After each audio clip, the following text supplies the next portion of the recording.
Hello everyone, welcome to my VTuber model tour. So this tour is going to be divided into a few separate parts, and this is going to be part 1, which is going to take place in Procreate.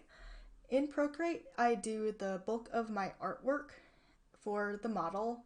I do not recommend doing that, however, you can use any other art or drawing software you have and are familiar with, as long as it can take a lot of layers. I'll get into why I don't recommend Procreate in a little bit, but for now I'm going to start out showing off how I start preparing the model for use in live2d. So I start out with a sketch, you can sort of see it here, and I start out with a base sketch. That's just my normal art process. I add the close in afterwards, and as you can see there's a line going down the middle of the canvas. That is going to be a drawing assist layer, which you can get under the actions menu, canvas, drawing guide. Turn that on, edit drawing guide and its symmetry. What that does is pretty much just ensure that anything that you draw on one side of the canvas will appear on the other side of the canvas, as long as you have this drawing assist checked. So I use that because the more identical on each side the model is, the easier it is to animate and the easier it is to make it look nice, pretty much. So there's the base sketch. From the base sketch, I'll move on to a more refined sketch where I'll start to really draw the parts that I'm going to be using in my model. As you can see, there's a lot of things going on in the sketch, first of all, but I've started to sort of divide everything up into where I want things to move. You can see the scarf tails are both sketched, and I'll show off the layers that I did too. Here's my layers. There's the body, there's the shirt, sleeves, ears, hair, skirt, and scarf. This is just to give myself an idea of how I want to divide things in the final version of this artwork. From there, I will start to ink it. And here is my inks for this model. You can see this is where I really start to divide everything into different parts, because ultimately I'm preparing it for coloring and then rigging, basically. So if we zoom in a little bit, you can see, let me actually isolate the head, because there's a couple things I want to get into about the head. First of all, each side should be, in the final live2d model, it should be separate from each other. So right now you can see that the brows, they're all on one layer, but in the final live2d model, we're going to have to separate these into 2 different layers, one for each brow. It just makes it much easier to rig and animate later on. I actually don't know if it's possible to rig and animate it when it's all on one layer. Either way, it's much easier just to divide it. Second of all, you'll notice that the neck extends past the hidden portions where that's going to be covered by the face. That is because if we were to sort of move the head like this and the neck stopped right at the chin, there'd be a white space there. So that's why we draw underneath it. It's important to do that for every single part that you're going to want to move, because otherwise it's going to look very awkward and clunky and more like almost a paper doll, I guess. So I saw someone refer to this as sort of a regular figurine versus a Figma, because a Figma has different joints that you can move. That's a good way of thinking about it, because it gives you an idea of what you should prepare for the parts that you want to move on your live2d model. So then moving on, we have the final colors, which I have right here. The reason why I don't recommend Procreate is because you're going to have a lot of layers on this document. You can sort of see this here.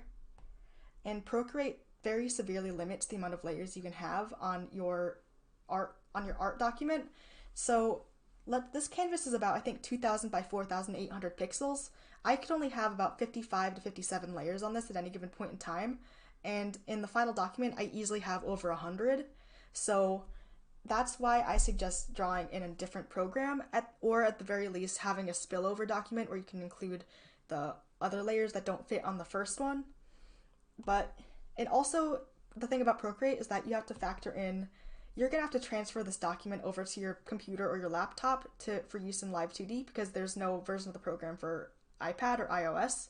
So you'll have to figure out a way to do that as well. I find that Dropbox is helpful for that, but you can do whatever works best for you. So getting into these colors, I basically will just do the flat colors first, and then I'll add very minimal highlights and shading just because it makes it a little bit easier to manage in live2d. So you can sort of see I have these highlights on the scarf layer. Here's all my different layers for the head. The eyes and the mouth are going to be the most layers you're going to have because those are two very movable parts of the model. Here's the ears, which I have divided into 4 layers. The body. And then the scarf, the tails, and the braids.